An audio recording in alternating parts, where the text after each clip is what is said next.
Hello students, my name is Deepak Dubey and welcome back to Yuvans tutorials channel. I hope so कि आपको सारी videos अच्छी लग रही होंगी, पसंद भी आते होंगे और शायद आप समझ भी रहे होंगे। अगर आपको नहीं समझ में आ रहा हो तो आप प्लीज कमेंट में जरूर कमेंट करें। ओके बेटा, तो आज हम चालू करेंगे माइटोसिस टॉपिक। तो माइटोसिस चालू करने के पहले मैं आपसे रिक्वेस्ट करूंगा कि आप इसके पहले वाला जो इससे रिलेटेड बेसिक्स वीडियो है पहले आप उसको देख लीजिए, ताकि आपको ये सारे के सारे लेक्चर्स मीन्स जो वीडियो है आपको पूरी तरीके से समझ में आ जाए। ओके, तो चलिए स्टार्ट करते हैं बिना देरी करते हुए। फ्रेंड्स, सपोज कि एक बच्चा पैदा हुआ। बच्चा पैदा होते ही उसे तो तुरंत काम करना है ऐसा तो है नहीं। उसे फर्स्ट 1 2 3 4 साल, लगभग 4 साल तक तो उसे आराम ही रहता है। ना किसी ना पढ़ाई का टेंशन, ना किसी काम का टेंशन, ना कुछ किसी चीज का टेंशन है, राइट।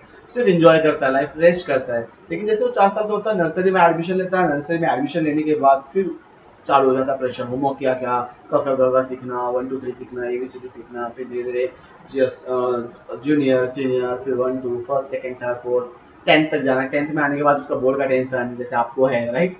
फिर उसके बाद 10th के बाद रिजल्ट आएगा। रिजल्ट के बाद आपको डिसाइड करना है कि आपको कौन से स्ट्रीम में जाना है। आप ऑलरेडी आपने डिसाइड किया होगा, राइट। फिर आपको कॉमर्स आर्ट्स साइंस लेना। फिर साइंस के आगे आपको कौन सा ग्रेजुएशन, कौन सी डिग्री करनी है। ग्रेजुएशन के बाद फिर पोस्ट ग्रेजुएशन। तो मतलब ये को क्या कर रहे हो, उस रजिस्ट्री के पास अपने आप को क्या कर रहे हो, आप बिल्डअप कर रहे हो। आप अपने आप को सिंथेसिस कर रहे हो ताकि आप आगे की लड़ाई चल के लड़ सको। आगे आने वाली जिंदगी में जितनी भी आप चैलेंजेस उससे आप क्या कर सको और लड़ सको, राइट। फिर उसके बाद आप मान लो जैसे पोस्ट ग्रेजुएशन कंप्लीट हुआ, पोस्ट ग्रेजुएशन या आपका ग्रेजुएशन कंप्लीट होने के बाद तुरंत आप जॉब पे लग गए, ऐसा होगा क्या? नहीं। आप क्या करोगे, थोड़ा सा आराम करते हैं, राइट। तो ऐसे ही सेम टू सेम बेटा जो हमारा इंटरफेस होता है, जरा मैं इस स्टोरी को आपके यहाँ पे इंटरफेस से रिलेट कर रहा हूँ। मान लो इंटरफेस में 3 फेज होता है बेटा, एक G1 होता है, एक S होता है और एक G2 होता है। तो G1 और G2 क्या होता है, ग्रोथ फेज होता है। और एक क्या होता है, सिंथेसिस फेज होता है। क्या होता है, सिंथेसिस फेज। तो G1 में क्या करता है, वो अपने आप को ग्रोथ करता है। क्या करता है, ग्रोथ करता है। सिंथेसिस, इसमें क्या करता है, अपने आप को सिंथेसिस। सिंथेसिस में मतलब मान लो अभी हम स्टार्टिंग में एक नॉर्मल सेल में कितने क्रोमोसोम होते हैं, 46 क्रोमोसोम होते हैं। तो इसके अंदर जो ये आपको उलझे उलझे हुए दिख रहे हैं, ये सारे के सारे क्रोमेटिन फाइबर है। कितने क्रोमेटिन फाइबर है, 46। तो ये 46 क्रोमेटिन फाइबर यहाँ पे सिंथेसिस फेज में ये 46 जो क्रोमेटिन फाइबर, मान लो सिंगल क्रोमेटिन है, कितना है, ये सिंगल। तो ऐसे कितने टोटल 46 है। ये 46 क्रोमोसोम सिंथेसिस फेज में अपने आप को रेप्लिकेट करता है, मतलब डुप्लीकेट करते हैं। तो ये 46 कितने हो जाएंगे बेटा, ये 46 रेप्लिकेट करके क्या होता है, रेप्लिकेट करके रेप्लिकेशन, यहाँ पे क्या होता है, रेप्लिकेशन होता है। और ऐसे टोटल कितने क्रोमोसोम बनाते हैं, ऐसे टोटल 92 क्रोमोसोम बनाते हैं, राइट। ऐसे 92 क्रोमोसोम बनाते हैं। तो 46 से कितना हो गया, 92 हो गया, बराबर का। लेकिन ये अभी भी ये डीएनए ने अपने आप को तो रेप्लिकेट किया, लेकिन अभी ये विजिबल नहीं है। तो ये अभी भी विजिबल नहीं है। बस इतना मान लो कि 46 से 92 हो गया। और जैसे 92 होने के बाद ये G2 फेज में, ग्रोथ में, राइट, ग्रोथ 2 में, इसमें क्या करता है, अपने आप को चेक करता है कि क्या मैं प्रॉपर हूँ, सारी चीजें प्रॉपर है कि नहीं, आगे अगर लड़ना है मुझे तो क्या है, एवरीथिंग इज ओके और नॉट ओके। तो सारी चीजें इसमें चेक करता है। इतना समझ में आया बेटा। तो ये इंटरफेस की इतनी कहानी है। तो ये 40 इसमें क्या होगा, इंटरफेस में पहले तो रेस्ट करता है। इस ग्रोथ फेज को आप रेस्टिंग फेज भी बोल सकते हो बेटा, ओके। तो अगर आप 11th में जाओगे तो इसमें बहुत सारी चीजें हैं, लेकिन हम उतना कॉम्प्लिकेटेड नहीं करेंगे। एज पर 10th हम इतना ही करेंगे, छोटा सा बेसिक्स में। तो यहाँ पे क्या हो रहा है, ये जो जीवन है, यहाँ पे जीवन में क्या क्या उसने आराम किया, और सिंथेसिस में 46 को 92। देखो आपको सिर्फ इतना याद रखना है कि इंटरफेस में ये जो 46 क्रोमेटिन फाइबर थे, इसने अपने आप को रेप्लिकेट करके 92 किया है। बाकी सब तो याद रखो, लेकिन ये सबसे ज्यादा इंपॉर्टेंट है। 46 से कितना हो गया, 92 हो गया। इतना समझ में आया बेटा। इसके बाद ये जाता है किसमें बेटा, प्रो फेज में। किसमें जाता है, प्रो फेज में। इसको अगर आपको याद करना तो याद रखो पी मैट। क्या बेटा, पी मैट, ओके। और देखो यहाँ से देखो आपका जो इंटरफेस से लेके यहाँ से यहाँ तक टीलोफेज तक, ये आपका कैरियोकाइनेसिस है। क्या बेटा, कैरियोकाइनेसिस है। कैरियोकाइनेसिस, कैरियो मतलब बेटा न्यूक्लियस। क्या है, Cairo means nucleus.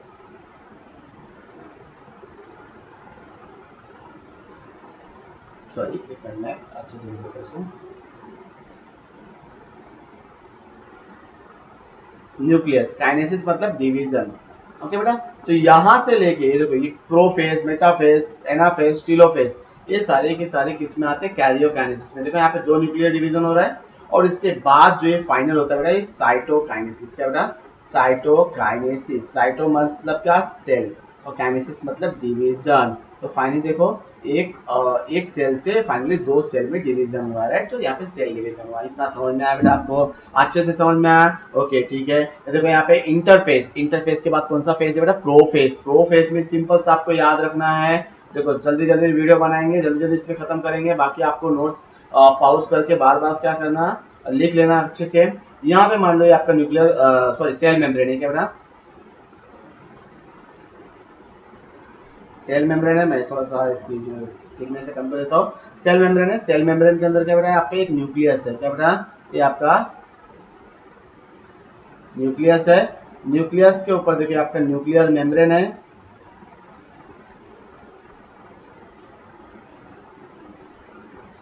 Nuclear membrane है। यहाँ पे देखो न्यूक्लियोलस है, क्या बेटा ये न्यूक्लियोलस है, न्यूक्लियोलस। ओके बेटा, सॉरी यहाँ पे ये लिखा है,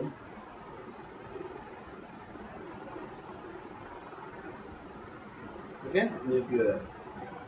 और यहाँ पे ठीक इसी बीच में जो हमारे जो 92 क्रोमोसोम, 92 क्रोमोसोम कैसे आए थे बेटा, ऐसे सिंगल सिंगल 92 क्रोमोसोम आए थे। और यहाँ पे आने के बाद याद रखना, प्रोफेज में आने के बाद, ये कौन सा फेज है, प्रोफेज है। प्रोफेज में आने के बाद जो सिंगल सिंगल 19 क्रोमेटिन थे ये कंडेंस हो जाते हैं, कंडेंस हो जाते हैं मीन्स कैसे हो जाते हैं बेटा, ये क्या होता है, जो सिस्टर क्रोमैटिड रहते हैं उनकी जोड़ी बन जाती है, पेयर में आ जाते हैं बेटा, क्या हो जाते हैं, कंडेंस हो जाते हैं। कंडेंस होने के बाद ये थोड़े से विजिबल होने लगते हैं, दिखने लगते हैं। तो हम यहाँ पे इसको बना देते हैं, क्या हो गए, कंडेंस हो गए। और कंडेंस होने के बाद ऐसे टोटल कितने हो जाएंगे, ऐसे टोटल 46 हो जाएंगे, राइट बेटा। समझ में आ रहा है, देखो 92 से कितने हो जाएंगे, 46 हो जाएंगे। इतना समझ में आया, इतना समझ में आया आपको, 92 से कितना हो गया, 46 हो गए। और यहाँ पे एक चीज और बेटा, यहाँ पे क्या होना चालू होता है, जो आपके न्यूक्लियर मेम्ब्रेन होते हैं वो धीरे धीरे डिसअपियर होना चालू हो जाता है, और जो आपका न्यूक्लियोलस होता है धीरे धीरे डिसअपियर होना चालू हो जाता है। यहाँ पे एक चीज और होता है जिसे हम बोलते हैं सेंट्रियोल्स, क्या बोलते हैं बेटा, सेंट्रियोल्स। ये सेंट्रियोल्स जो है आपका डुप्लीकेट हो जाता है, सेंट्रियल्स का जाता है डुप्लीकेट हो जाता है, और दोनों सेंट्रियल्स का जाते हैं अपोजिट पोल में जाना चालू कर देते हैं। समझ में आ गया, दोनों के दोनों सेंट्रियल्स अपोजिट पोल में जाना चालू हो जाते हैं। देख लो वापस से बोलो, प्रोफेस में क्या हुआ, प्रोफेस में आपके जो क्रोमोसोम है, ये क्रोमोसोम 92 थे, अभी 46 हो गए, कंडेंस हो गए। क्या हो गया, क्रोमोसोम क्या हो गया बेटा, पहला देखो पहला पॉइंट क्या, क्रोमोसोम कंडेंस हो गया। दूसरा point, nuclear membrane starts disappearing. तीसरा, nucleolus start disappearing. And last one is जो आपके सेंट्रियोल्स थे वो डुप्लीकेट हुए और अपोजिट पोल में मूव करने लगे। इतना 4 पॉइंट आपको प्रोफेस में लिखना है, क्लियर है। आ जाओ बेटा, इसके बाद जो आप देखोगे मेटाफेज, क्या बेटा, मेटाफेज। ज्यादा बड़ा वीडियो नहीं बनाऊंगा, छोटा सा वीडियो बना बेटा, और इसमें कुछ चीजें हो सकते हैं, छूट सकते हैं, लेकिन जितना मैं आपको बता रहा हूँ उतना आप लिखोगे, मार्क्स मिल जाएंगे, छूटने का कोई चांस नहीं दूंगा मैं। ये इक्वेटर हो गया बेटा। जो क्रोमोसोम थे हमारे, जो क्रोमोसोम थे, वो क्रोमोसोम देखो, क्रोमोसोम कैसा होता है बेटा, क्रोमोसोम ऐसा होता है। तो क्रोमोसोम के टाइप्स भी आपको मालूम होंगे, राइट। तो क्रोमोसोम जो टोटल उसके जो टाइप होते हैं किसके बेस पे होते हैं बेटा, सेंट्रोमियर, जहां पे अटैच होता है, राइट, उसके बेस पे होता है। यहाँ पे देखो,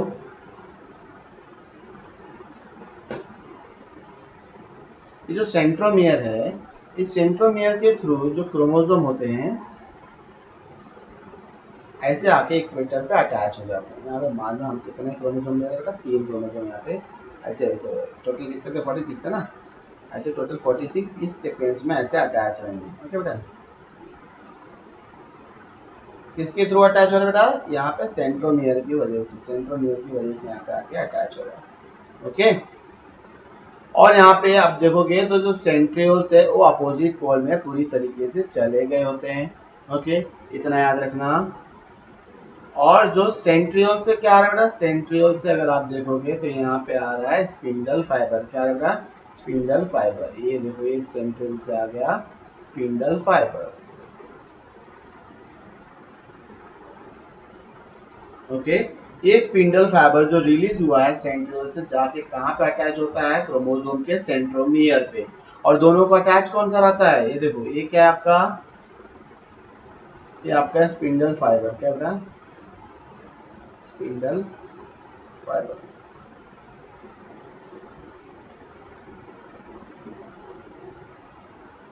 ओके।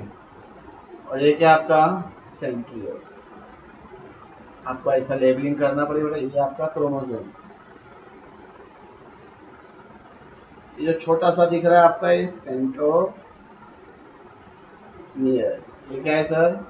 ये आपका अगेन वही सेंट्रियोल्स है और आपका इक्वेटर, राइट ना। अभी जब ध्यान देना यहाँ पे सबसे पहला पॉइंट, न्यूक्लियर मेम्ब्रेन डिसअपियर पूरी तरीके से। इसके पहले वाले में स्टार्ट हुआ था डिसअपियर होना, पूरी तरीके से हुआ नहीं था। इसमें पूरी तरीके से डिसअपियर हो गया न्यूक्लियर मेम्ब्रेन, न्यूक्लियोलस पूरी तरीके से डिसअपियर हो गया, आपके सेंट्रियोल्स अपोजिट पोल पे आ गए, स्पिंडल फाइबर रिलीज किए, आपके जो क्रोमोसोम थे इक्वेटर पे आके अटैच हो गए, और अटैच किसके थ्रू हुए? सेंट्रोमियर के थ्रू हुए। स्पिंडल फाइबर और सेंट्रोमियर, बराबर, स्पिंडल फाइबर और सेंट्रोमियर को जो अटैच करवाता है वो कौन बेटा? काइनेटोकोर प्रोटीन होता है। क्या होता है बेटा?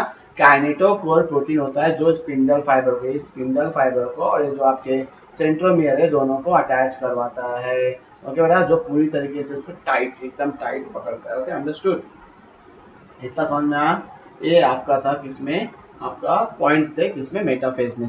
अगेन बोल रहा हूँ, वापस बोल रहा हूँ, न्यूक्लियर मेम्ब्रेन पूरी तरीके से डिसअपियर, न्यूक्लियोलस पूरी तरीके से डिसअपियर, जो आपके सेंट्रियोल्स से अपोजिट पोल पे आ गए, स्पिंडल फाइबर रिलीज हुआ, जो क्रोमोसोम थे इक्वेटर पे आके अटैच हो गए, जो स्पिंडल फाइबर रिलीज हुआ है वो क्रोमोसोम के सेंट्रोमियर से अटैच हुआ, दोनों को अटैच कराने वाला कौन? Kinetochore protein. इतना ही फंक्शन आपका इसमें मेटाफेज में हुआ है। समझ में आएगा?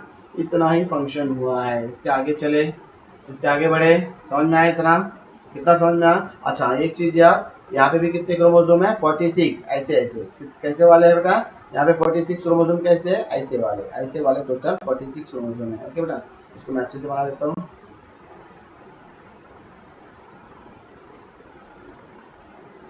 46 क्रोमोसोम है ऐसे वाले। ओके बेटा, इतना समझ में आया?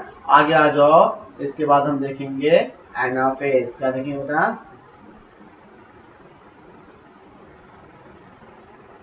एनाफेज। एनाफेज में देखो एकदम सिंपल सा, एक बार मैं डायग्राम देख लो किस आ रहा है। एनाफेज में एकदम सिंपल सा, मतलब कुछ नहीं है, ज्यादा बड़ा नहीं है। एनाफेज में हमने क्या किया? एक सर्कल ले लिया, सर्कल लेने के बाद मतलब सेल मेम्ब्रेन है अपना, सेल के अंदर क्या हो रहा है देखो जरा। ये इक्वेटर था बेटा, इक्वेटर हमने इस कलर का लिया था, समथिंग लाइक दैट। चलो इस कलर का लिया था, मान लो ये इक्वेटर हो गया, बराबर। और ऊपर हमारा क्या था? एक स्पिंडल फाइबर था, सॉरी सेंट्रियोल्स था, और अगर आप ध्यान दिए रहोगे तो ये स्पिंडल फाइबर थे आपके। ये स्पिंडल फाइबर क्या करते हैं? जो क्रोमोसोम थे उसको डिटैच कर लिया। क्या कर लिया बेटा? डिटैच कर लिया, और दोनों अलग अलग हो गए। देखो कैसे थे क्रोमोसोम हमारे? हमारे जो क्रोमोसोम थे इस तरीके से थे, इस तरीके से थे, बराबर बेटा। तो स्पिंडल फाइबर ऊपर अटैच है, नीचे अटैच है, तो बीच में से डिटैच करके इसको, तो कुछ ये ऊपर चले गए और नीचे चले गए, तो ऐसे टोटल 46 है। मतलब 46 ऊपर और 46 नीचे। समझ में आया? 46 ऊपर 46 नीचे। याद रखना, पहले क्या हुआ? 46 से 92 बना, 92 से फिर 46 बना, फिर 46 से क्या हो गया? फिर 46 ऊपर गए और 46 नीचे गए। समझ में आया बेटा? याद रखना। ओके, ये कैसा था? ये आपका ऐसे सिंगल था, ये भी आपका सिंगल सिंगल था। यहाँ पे क्या था? डबल था, डबल में से 46 ऊपर चले गए और 46 नीचे चले गए। ये था आपका माइटोसिस का प्रोसेस, इतना याद रखना है। ओके, अब इसके बाद एनाफेज के बाद आता है बेटा टीलोफेज। क्या आता है? टीलोफेज। ये भी यहीं पे मैं आपको निपटा देता हूँ, यहाँ पे आपको समझा देता हूँ ताकि आपको समझ में आ जाए। यहाँ पे मैं इसका टॉपिक लिख देता हूँ, टीलोफेज। कौन सा बेटा? टीलोफेज। टीलोफेज में क्या हो रहा है? स्पिंडल फाइबर था, और ये जो क्रोमोसोम आए 46 क्रोमोसोम वापस से क्रोमेटिन फाइबर बन गए, ऐसे उलझ गए, और इसके आजू बाजू में न्यूक्लियर मेम्ब्रेन आना चालू हो गया, और न्यूक्लियर मेम्ब्रेन के अंदर न्यूक्लियोलस आना चालू हो गया। तो नीचे वाला भी देखो, यहाँ पे भी क्रोमोसोम आ गए नीचे, तो इसके आजू बाजू भी क्या हो गया? आपके न्यूक्लियर मेम्ब्रेन आना चालू हो गया, न्यूक्लियोलस आना चालू हो गया, और आपका सेंट्रियोल्स है यहाँ पे आना चालू हो गया। तो देखो यहाँ पे एक न्यूक्लियस का दो न्यूक्लियस बन गया। तो यहाँ पे आपका खत्म होता है टीलोफेज के, यहाँ तक खत्म होता है आपका पूरा का पूरा कैरियोकाइनेसिस। कैरियोकाइनेसिस मतलब क्या? कैरियोकाइनेसिस।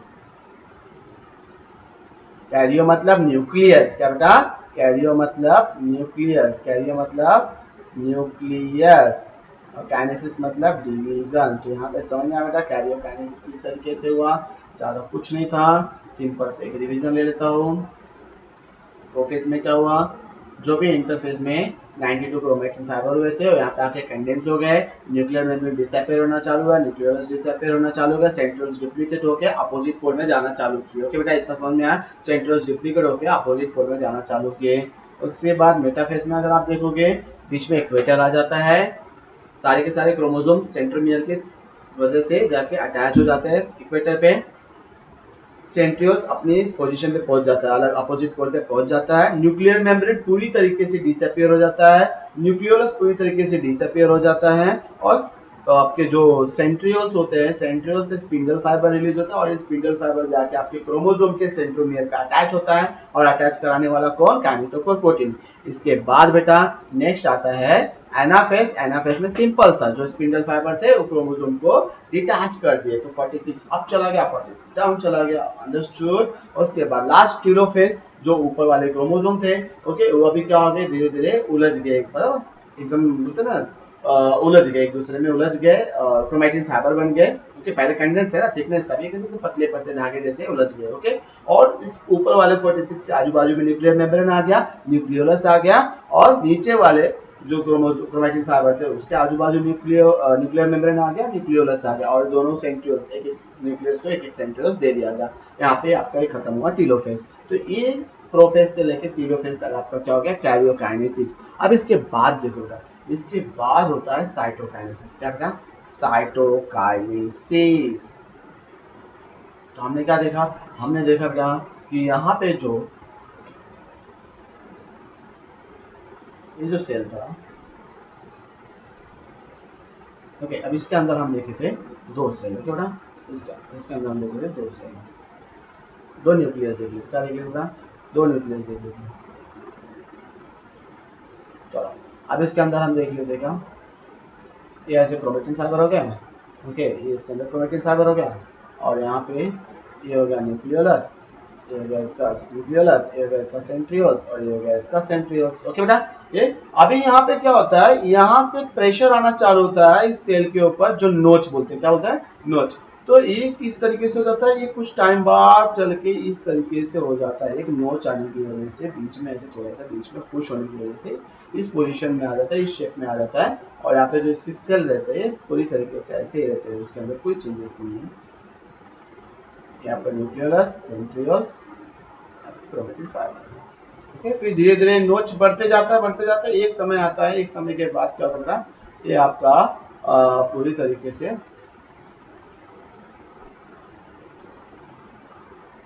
ठीक है, पूरी तरीके से क्या होगा,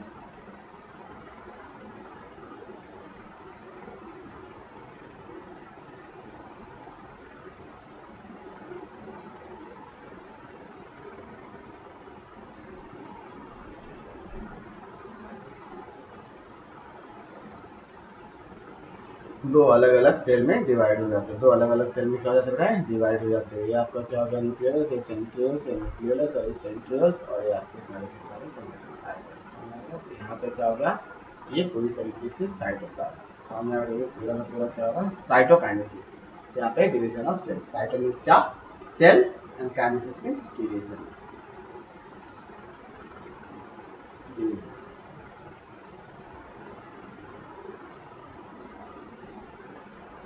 ओके बेटा, इतना समझ में आया। तो यहाँ पे हमारा खत्म होता है पूरा का पूरा टॉपिक माइटोसिस। ध्यान से देखो बेटा, अभी मैं आपको एक ट्रिक बताता हूँ, इससे आपको 1 मिनट के अंदर माइटोसिस याद। ये कितना बड़ा, ऐसे कितने थे क्रोमोसोम, ऐसे टोटल क्रोमैटिन फाइबर 46 थे, और तो इंटरफेस में जाके कितना 92 हो गए, 46 से कितना हो गया, 92 हो गए, फिर 92 से 46 हो गए, ओके, फिर 46 से 46 ऊपर, 46 नीचे, फिर दोनों अलग अलग हो गए। समझ में आया बेटा, कितना समझ में आया, ऐसा पकड़ो। चलो ये 46 46 92 फिर 46, ओके, 46 ऊपर 46 नीचे, हो गया माइटोसिस खत्म। 46 डबल हो गया, 92 अटैच हो गया, 46 46 ऊपर 46 नीचे। क्लियर है बेटा, अच्छा से। तो wish you all the best. Mitosis एक बहुत इंपॉर्टेंट टॉपिक्स है, इसमें आपको पूरा माइटोसिस भी पूछा जा सकता है, या आपको बीच में से कोई मेटाफेस पूछ सकते हैं, एनाफेस पूछ सकते हैं, टीलोफेस पूछ सकते हैं, या तो आपको जो भी बचा प्रोफेस पूछ सकते हैं। ओके बेटा, तो ध्यान से अच्छे से डायग्राम बनाना। डायग्राम पे आपको अच्छे से मार्क्स मिलेगा। डायग्राम बना दिए, उसको आप एक्सप्लेन कर दोगे। डायग्राम पे देखो एग्जामिनर क्या करेगा, आपको डायग्राम देखेगा, डायग्राम देख के पहले खुश हो जाता है कि हाँ आपने डायग्राम इतना अच्छे से बनाया, आपने लेबलिंग किया प्रॉपर। यहाँ पे देखो मैंने बहुत सारी चीजें लेबलिंग नहीं की, लेकिन आपको लेबलिंग करना है। मैंने बताया आपको कहाँ कहाँ क्या क्या है, तो आपको लेबलिंग करना है बेटा। ओके, मैं ज्यादा बड़ा वीडियो नहीं बनाना चाहता, इसी में मैं स्टॉप करता हूँ। आप अच्छे से डायग्राम बनाना, अच्छे से एक्सप्लेन करना और अच्छे से लिखना, आपको पूरा मार्क्स मिलेगा। Okay, thank you so much.